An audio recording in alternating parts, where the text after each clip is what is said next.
Shriram public, स्वागत आहे आपल्या मिनी व्लॉगमध्ये.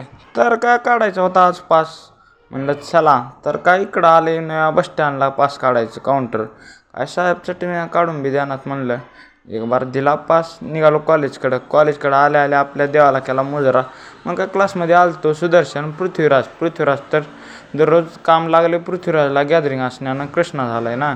मग काय मुंबई आणि हे खेळ आलते बॅडमिंटन टर्फमध्ये. आणि इकडं प्रसाद सोहम योग्या तर नुसता गेमच खेळायला राहत आहे. आधी रील्स बघायला आलता, पृथ्वी बसलता. मग काय आमची प्रॅक्टिस चालू होती. सर शिकवला आलते बघा आमच्या आदित्यला आणि सोहम बघायला आलता. ह्या दोघांची प्रॅक्टिस जोरदार चालू आहे. दोघं शिकवलं आहेत सोहमला. मग सोहमला बाजीप्रभूंचा रोल दिला आहे मस्तपैकी. आत्ता तलवारबाज चलवला आहे. कशाचं काय नंबर एक ॲक्टिंग करला सोहम आपला. आता भाऊ काय विषय नाही, मस्त प्रॅक्टिस करून निघालतो. यांना या म्हणलं आठवण ना काय, कारण की आम्ही तिघं गाडीवर जाणार ना, काय गाडीवर बसत नाहीत. तर काय हे बघा समोर आलो. तसंच युजिकून अंधार बी झालता. तर आजचा मिनी व्लॉग कसा वाटला कमेंट करून नक्की सांगा. भेटूया नेक्स्ट व्लॉगमध्ये. Bye bye.